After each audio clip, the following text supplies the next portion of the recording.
तो साथियों आज की लोकेशन दिखने लग रही है, चार कानी टिब्बा ही टिब्बा नजर आने लग रहा है। ये टिब्बा सूरतगढ़ गया है, खेजड़ी हनुमान मंदिर के किनारे ओ पूरो को पूरो जो दृश्य देखने लग रहे हो। सूरतगढ़ गवर्नमेंट कॉलेज ग्राउंड है सामने, और बी उरने कच्ची बस्तियां हैं। इन्हें थे देखोगा खेजड़ी हनुमान मंदिर है, जो प्राचीन मंदिर है खेजड़ी हनुमान मंदिर। और वो वीडियो क्यों बनाने लग रही हूँ मैं तारा सागे, सूरतगढ़ प्रशासन एक बहुत अच्छी पहल है जी चालू करी है। और 27 तारीख को शाम ने रात ने एक बड़ो शानदार भव्य जो है वो कार्यक्रम होने वाला है।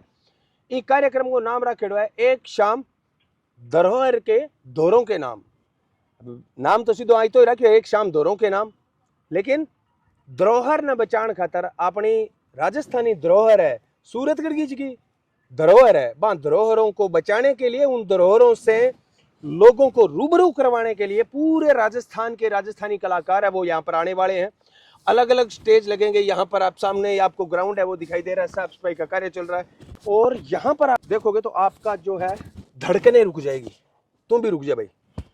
ये इसलिए रुक जाएगी, आप देखोगे अभी 2 दिन पहले आपने देखा एक घटना घटी थी सूरतगढ़ के माणकसर चौक के पास में। जो सदर थाना है उस सदर थाने के पास में एक बड़ा टीला है, और वहां पर 2 बच्चियां रेत के अंदर धस गई थी। वो जैसे घर है मान लो, उस घर के नीचे 2 बच्चे खेल रहे हैं, नीचे से रेत निकाल रहे हैं। तो ऊपर की रेत है वो खिसक कर उन बच्चियों के ऊपर चली गई, एक बच्ची की डेथ हो गई। मैं यहाँ पर क्या कहना चाहता हूँ कि ये जो टीले हैं ये कितने साल बचेंगे इस प्रकार से काट काट के यहाँ से जो रेत उठा रहा है। प्रशासन को उन रेत माफियाओं का सफाया करना चाहिए। ये कार्यक्रम अच्छा है, इससे सूरतगढ़ की धरोहर जो है वो राजस्थान तक जाएगी, राजस्थान के बाहर तक जाएगी। लोगों को पता चलेगा कि सूरतगढ़ कितना सुंदर शहर है। लेकिन आपको इस कार्यक्रम तक सीमित नहीं रहना चाहिए, और प्रशासन को चाहिए कि इन धोरों को अगर बचाना है तो वास्तव में ये जो रेत का कटाव है इसको रोकना पड़ेगा। इन धोरों को, इनका संरक्षण तभी हो पाएगा कि इन धोरों का कटाव रुके। आगे जो है कम से कम इस प्रकार से धोरों का कटाव ना हो, नहीं तो यह है कि कदे धोरो पूरो को पूरो ढिसगर घर गए ऊपर जार पड़च के फिर देखोगा ये पूरा का पूरा जगह घर है एकदम 90 डिग्री को एक प्रकार कोण है। जो थोड़ा सा आगे जाऊं तो मैं नीचे जो यही डाल के अंदर गिर सकूं, वापिस उठनो ऊपर आनो भी एक प्रकार से महाभारत है। बड़ी शानदार दृश्य है, बहुत अच्छा दृश्य है, कार्यक्रम भी अच्छा है। इससे सूरतगढ़ की धरोहर लोगों तक जाएगी, और लोगों तक जाएगी तो बहुत अच्छा लगेगा। देखो कितना साफ सफाई का काम है, युद्ध स्तर पर चल रहा है। एक्चुअल में मुझे शिकायत ये मिली थी कि ये जो एक शाम धोरों के नाम जो कार्यक्रम हो रहा है, यहाँ पर पेड़ों की कटाई हो रही है। जो भी प्रकृति और पर्यावरण को प्रेम करते हैं ना, उनको बड़ी दिक्कत होती है जब कोई पेड़ कटता हुआ दिखाई देता है। लेकिन आप सब भाइयों से मैं इतना ही कहता हूँ, आप पहले औचित्य देखिए कि कहीं पर कोई पेड़ कट रहा है तो वो वास्तव में कट रहा है या नहीं कट रहा है, या कहीं कोई बात के आधार पर आप बता रहे हो। अब यहाँ पर जो ये कार्यक्रम होना है, इस कार्यक्रम की सुंदरता बढ़ाने के लिए इन वृक्षों को छांगा गया है, एक प्रकार से इन वृक्षों को भी छांगा गया है। ये जो छोटे छोटे पेड़ आपको दिखाई दे रहे हैं इनको भी छांगा गया है। और ये इधर गिरा हुआ एक पुराना बबुल है, वो पड़ा है, पुराना गिरा हुआ बबुल है, उसकी टहनियों को छांट कर एक प्रकार से ऐसे बनाया गया है कि कार्यक्रम के अंदर ये सुंदर लगे, ये कचरा ना लगे। हिलाया भी नहीं है प्रशासन ने। तो यहाँ पर जितनी भी धरोहर है उनको दिखाना है साफ सुथरा करके, ना कि इनका स्वरूप चेंज करना है। इन धोरों का स्वरूप चेंज नहीं कर रहा है प्रशासन। एक शाम धोरों के नाम कार्यक्रम के माध्यम से ये खेजड़ी हनुमान मंदिर आपको दिखाई दे रहा है। मैं चाहूंगा कैमरामैन से कि आप दिखाइए।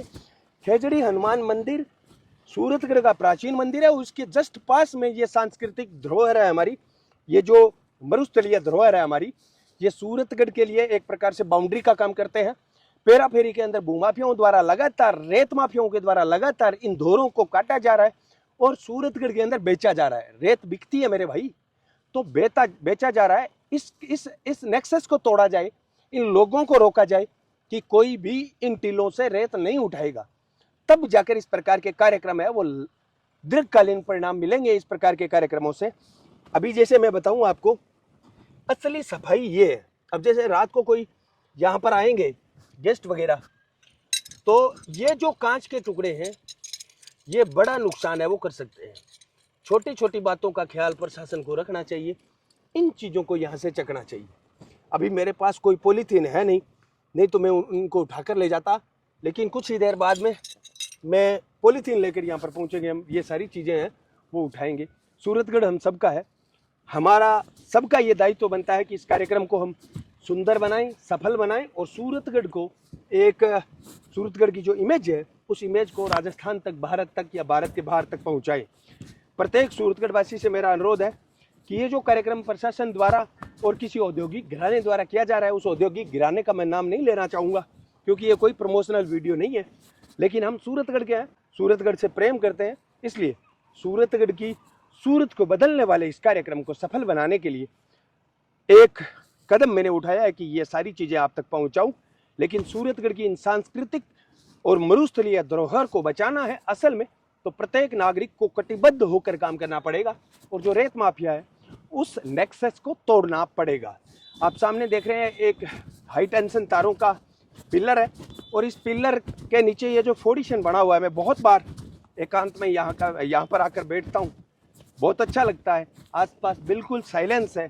तो इस प्रकार की जो सांस्कृतिक धरोहर होती है वो आपको सुकून देती है।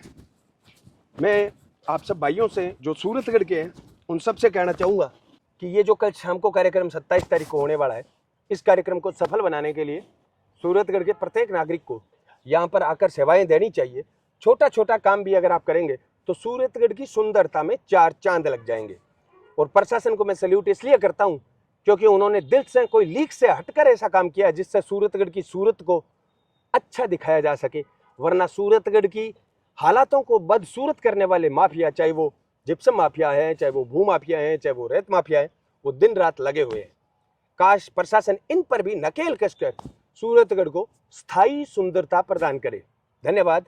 जय किसान।